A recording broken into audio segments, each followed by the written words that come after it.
Get ready वाली चीज में ये तो बड़ी बेकार है कि भाई तुम कपड़े चलो बदल लो लेकिन चड्डी दिखा दी या कोई हिस्सा दिखा दिया साइड का, ये बहुत चल रहा है। ये तो व्यूज के लिए किया जाता है ना।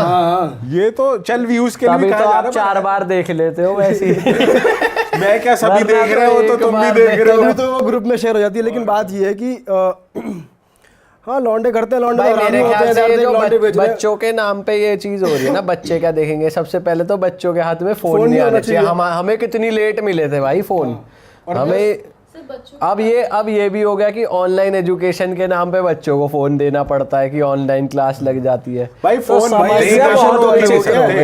ये हो चुका है कि बच्चे खाना नहीं खा रहे बिना फोन में कुछ देखे, तो इतनी छोटी उम्र से ही फोन दिखाना चालू हो चुका है।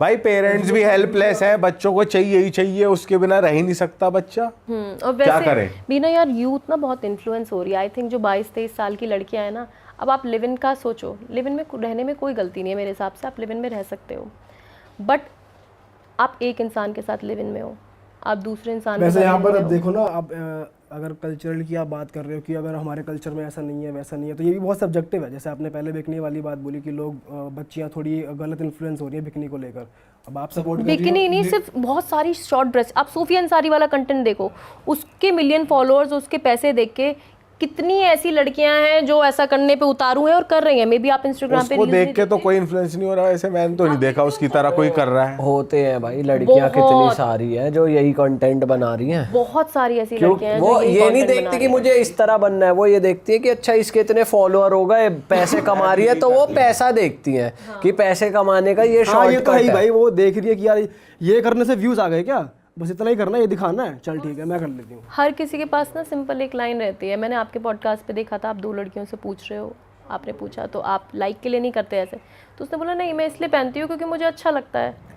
मुझे जो पहनना, मुझे भी हर चीज़ मतलब अच्छा लगना है सब्जेक्टिव, पर जब मैं सड़क पे आ रही हूँ ना तो मेरी एक मॉरल रिस्पॉन्सिबिलिटी आ जाती है। मैं अपने कमरे में कुछ पहनूँ या नंगे घूमूँ, that is my personal space, but जैसे ही आप सोशल कहीं पे पहुँचते हो तो सिर्फ बच्चों की बात नहीं है, आप खुद थोंग पहन के खड़े क्यों नहीं हो जाते हो? आप पहन के खड़े, मतलब हम क्यों एज अ बॉय क्यों नहीं खड़े होते? आपको पता है ना थोंग क्या होता है? हाँ तो आप खड़े हो जाओ, बोलो ये मुझे अच्छा लगता है।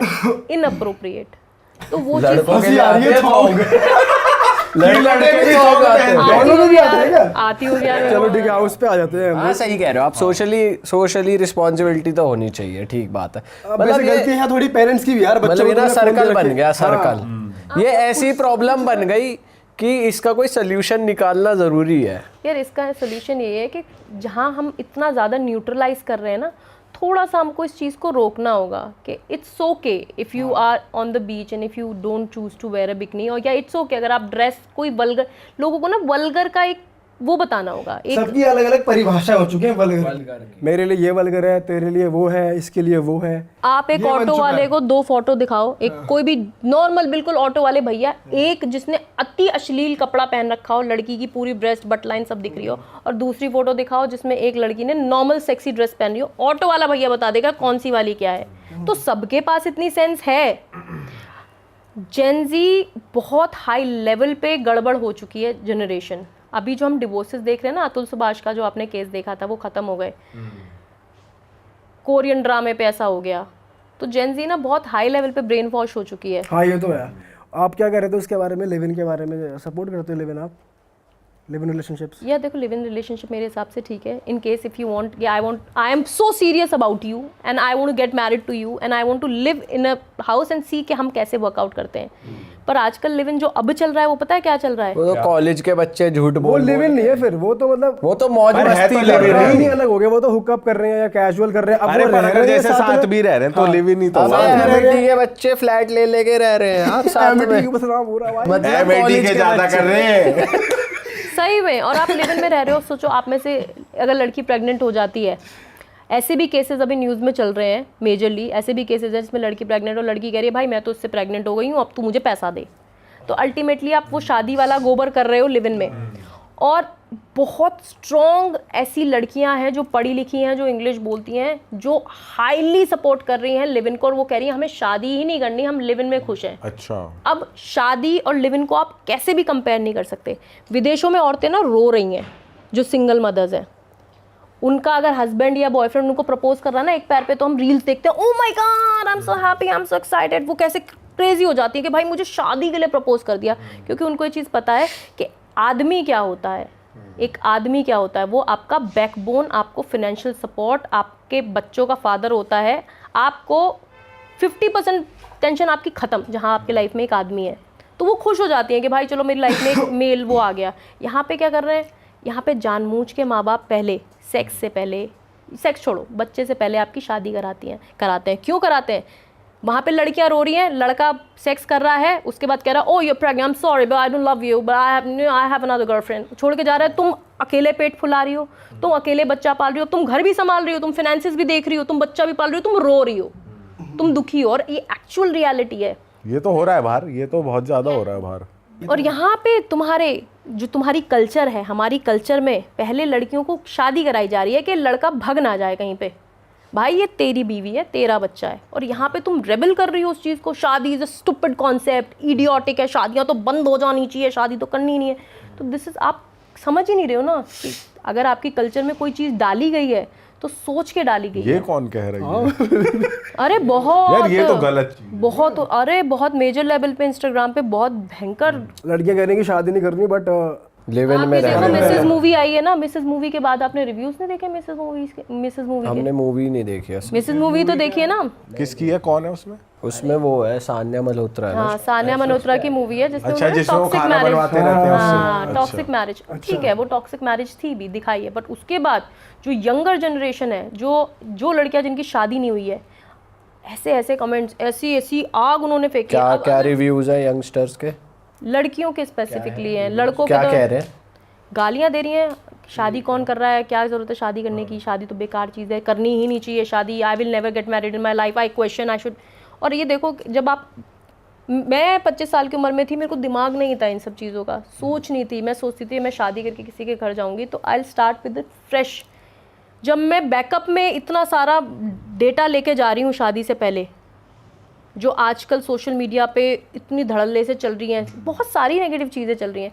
YouTube is a different genre all together. YouTube पे आप लोग अलग चीज़ों पे चलते हो। जो इंस्टाग्राम की जनता है, या वो है इंस्टाग्राम पे मोस्टली कौन है, वो लड़कियां हैं जिनकी उम्र 18 से 28 साल के बीच में है, जो जेनजी या मिलेनियल में आती हैं, जो हाईली एक्टिव हैं, जो इंग्लिश बोलती हैं, जो पढ़ी लिखी हैं, जो कॉर्पोरेट्स में जॉब कर रही हैं। उनकी जो विचारधारा बन गई है ना, वो विचारधारा से अगर वो किसी आपसे ब्याह कर लेंगी तो आप रोगे या आप सुसाइड कर लोगे, ये विचारधारा है उनकी। अब तो बहुत ज्यादा खराब यार, हो जाएगा ये सिस्टम। तू तो धोती खोल रही है। सही बात। ये सत्य है। ये वैसे लड़कियां भी, लड़के भी कम हरामी नहीं हैं, लड़के भी कर रहे ऐसे ही हैं, हो रहे हैं, लड़के- लड़कियां भी ऐसी हो रही हैं। लड़के तो शुरू से ही ऐसे हैं। हाँ नहीं वैसे तुम सही कह रहे हो, हरामी लड़के भी हैं, लड़कियां भी हाँ, हैं। लड़के तो शुरू लड़के से कोई ही कम है। नहीं है, लड़के नहीं, बहुत नहीं, ज्यादा इस टाइम फ्रंट हो चुके हैं। अब लड़कियां ज्यादा हो गई हैं। अब लड़कियां अब यहाँ लड़कियां- निकल लड़कियां ज्यादा हो गई, गई हैं। स्पीड पे निकल गई आगे। वो जॉन अब्राहिम वाला वो बूस्टर पहले दबा के- लड़कियां डरती थी शादी से, अब लड़के डर रहे हैं शादी से। सोचो, लड़के अब डर रहे हैं। पहले ना लड़कियों में अच्छा अवेयरनेस भी नहीं थी, बहुत ज्यादा लड़कियों को ऐसे दबाया जाता था, टाइप्स था ना कि अब जैसे फोन वोन आया, जॉब वॉब पे गई लड़कियां, चीजें पता चलने लगी, अपने लॉज पता लगने लगे, फिर लॉज पता लगे, कॉन्फिडेंस आया, फिर अब ओवर कॉन्फिडेंस आने लग गया। अब उसका फायदा उठाया जा रहा है। एम्पावरमेंट में और उसमें ना एक ये फ़र्क है यार। अब देखो, एज एम्पावर्ड, अगर मैं अपने ख़ानदान की पहली महिला हूँ जो अच्छे पैकेज पे काम कर रही हूँ, या मैं अच्छा लाखों में अर्न कर रही हूँ, तो एज अ एम्पावर्ड विमेन, जो मोस्टली आजकल की सारी लड़कियां, आपकी बहनें भी हैं, हमारे शोल्डर्स पे ना एक रिस्पॉन्सिबिलिटी है कि अब मेरा भाई और मेरे फादर गर्व करें कि भाई हमने इनको पढ़ाया क्यों नहीं पिछले 100 साल से, इन्हें किचन में रखा है हमने, ये देखो पढ़ के तो उन्होंने हमारा नाम ही रोशन कर दिया। हम कुछ ऐसा कर जाएं लाइफ में एज एन एम्पावर्ड। मेरा ये नहीं है कि तू आदमी, तेरे को मैं औकात दिखाती हूँ, तूने मुझे सप्रेस किया है ना। सर्टेन औरतें सप्रेस हुई हैं, और जो हुई है ना, वो जो फेमिनिस्ट है, वो उनकी हेल्प नहीं कर रही हैं, वो आदमियों की से नफरत बढ़ा रही हैं। They are not helping the women who need help. वो सिर्फ पेट्रियार्की और एक पर वैसे ये जो कॉन्सेप्ट चलता आ रहा है इंस्टाग्राम पे और वैसे भी कि जेंडर इक्वालिटी होनी चाहिए, आदमी सेम है और वुमेन भी सेम है, उसको लेगा टेक है आपका, ये सही है? बिल्कुल, आदमी और औरत सेम है। जब हम अगर हम फिजिकली बात करते हैं तो भाई आदमी औरत सेम नहीं है। आपकी स्ट्रेंथ और मेरी स्ट्रेंथ में धरती आसमान का फ़र्क है। हम सेम है जब कोई अपॉर्चुनिटी आती है, अगर कोई अपॉर्चुनिटी है जिसमें जैसे आप सीईओ बन सकते हो या आपको प्रमोशन मिलना चाहिए, तो तब हम इक्वल हैं। आपको इसलिए प्रमोट ना किया जाए कि आप मैन हो। अपॉर्चुनिटी में इक्वालिटी है। तू नंगा हो रहा है तो मैं भी कपड़े सारे उतारूंगी, who the fuck are you to tell me कि मैं कपड़े नहीं उतारूं, मैं तो दारू पीऊंगी, चल साले मैं माँ की बहन की गाली देती हूँ, क्यों तू गाली देता है तो मैं भी दे सकती हूँ, विच इज़ रॉन्ग। बहुत से ऐसे क्रिएटर्स हैं जिनका नीश ही गाली है। एक मुंबई की क्रिएटर है, वो बात बात पे बोलती है लड़े तुझे ना ही पता। अबे यार तुम क्या बोल रहे हो, लड़का गाली दे रहा है वो तो गलत है ही। अगर वो पब्लिक की गाली, आप भी अपने पापा के आगे बोल दोगे क्या माँ बहन की गाली? नहीं बोलोगे ना, सोचोगे ना, आप उसी को तो दोगे जो सड़क पे आपकी गाड़ी ठोक रहा है। तो क्या हो रहा है ना, लड़का भी तो गाली देता है, तू मेरे को गाली देने के लिए मेरे को तुम खराब हो। यार लड़का अगर गलत कर भी रहा है तो तुम तो अपनी एक थिन लाइन, जो मर्यादा, एक कल्चर, उसको मत भूलो। और तुम क्रॉस कर दोगे ना अपने कल्चर, तुम जाओ लेवन में, जैसे वो रो रहे हैं 20 साल बाद तुम भी रो रहे होगे। तुम शादी को गलत बोलो, तुम माँ बाप के साथ नहीं रहना, पहले से डिसाइड कर लो माँ बाप के साथ नहीं रहना, माँ बाप के साथ नहीं रहना, माँ बाप विल हेल्प यू। वैसे ये गाली देने वाला सिस्टम भी थोड़ा सा अलग है। मतलब जैसे हम अगर मूवीज़ में देखते हैं या फिर कोई स्केच देखते हैं यूट्यूब पे जहाँ पे एक्टिंग हो रही है, कुछ भी हो रहा है, तो इन ह्यूमर के तौर पे देख रहे हैं, तब तो हमारा सेंस बना देता है। गाली देना तो गलत है ही, लड़का दे लड़की दे वो तो बात अलग है, लेकिन गाली किस सेंस में दे रहे वो डिपेंड करता है, उसकी वो मेन चीज़ है ना। यार गाली मेरे हिसाब से ना गाली, क्योंकि गाली देते सभी हैं, जैसे मैं भी देता हूँ, आप सब भी देते हैं, देते सब देते हैं, सब देते हैं। मैं तो यहाँ पॉडकास्ट पे आपको गालियाँ दे के बता रही हूँ, बट वो है कि नहीं, आप अब आपका यहाँ पे कॉन्टेक्स्ट अलग है ना, जो आप गाली देने के बता रही हो, आप जो बता रही हो गाली थोड़ी दे रही हो। वही मैं कह रहा हूँ, अगर जैसे मैं गाली दे रहा हूँ पब्लिक प्लेटफॉर्म पे गाली नहीं दे सकता,